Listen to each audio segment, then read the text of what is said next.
Friends, welcome to the channel.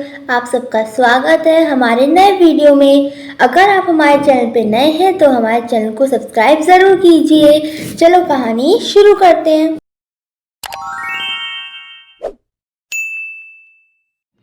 पौराणिक कथा अनुसार एक गांव में एक बुढ़िया रहती थी।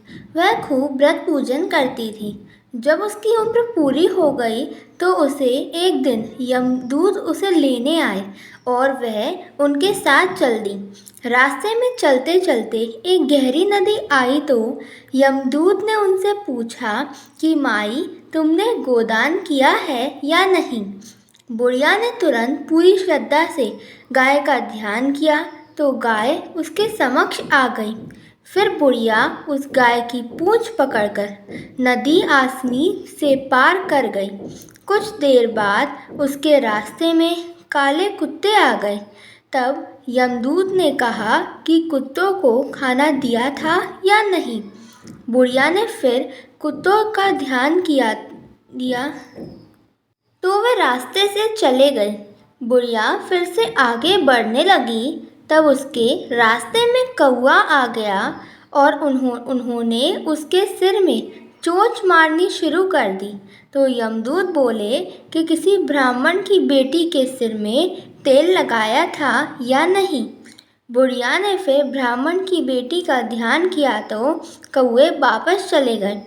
कुछ आगे बढ़ने पर बुढ़िया के पैर में कांटा चुभना शुरू हो गए। यमदूत बोले कि खड़ाऊ का ध्यान किया या नहीं। बुढ़िया ने उनका ध्यान किया तो खड़ाऊ उसके पैरों में आ गए।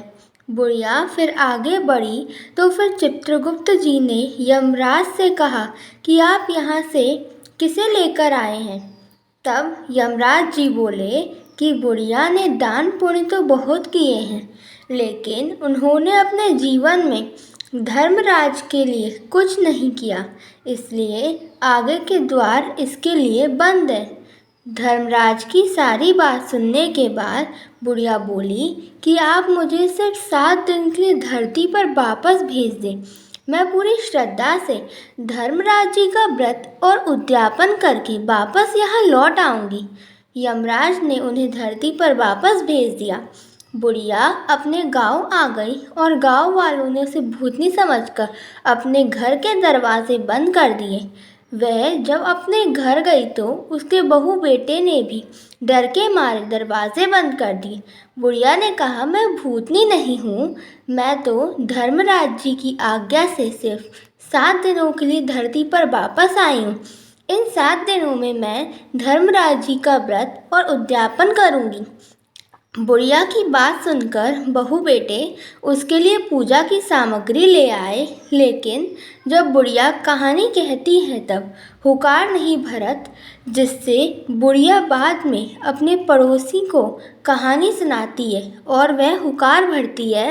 इस तरह से 7 दिन धर्मराज जी की विधि विधान व्रत पूजा और उद्यापन करने के बाद धर्मराज जी बुढ़िया को लेने के लिए विमान भेजते हैं। स्वर्ग से आए विमान को देख उसके बहू बेटे के साथ सारे गांव वाले भी स्वर्ग जाने को तैयार हो गए।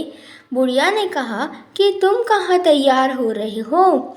मेरी कहानी तो सिर्फ मेरी पड़ोसन ने ही सुनी है, इसलिए वही मेरे साथ जाएगी। तब सारे गांव वाले बुढ़िया से धर्मराज जी की कहानी सुनाने का आग्रह करने लगे। तब बुढ़िया ने उन्हें भी कहानी सुना दी। कहानी सुनने के बाद गांव के सभी लोग विमान में बैठकर स्वर्ग जाते हैं तो धर्मराज जी कहते हैं, मैंने तो विमान केवल बुढ़िया को लाने के लिए ही भेजा था। तब बुढ़िया माई ने कहा कि हे धर्मराज जी, मैंने अपने जीवन में जो भी पुण्य किए हैं उसमें से आधा भाग मैं अपने गांव वालों के साथ बांटना चाहती हूँ। इस तरह से धर्मराज जी ने गांव वासियों को भी स्वर्ग में जाने दिया।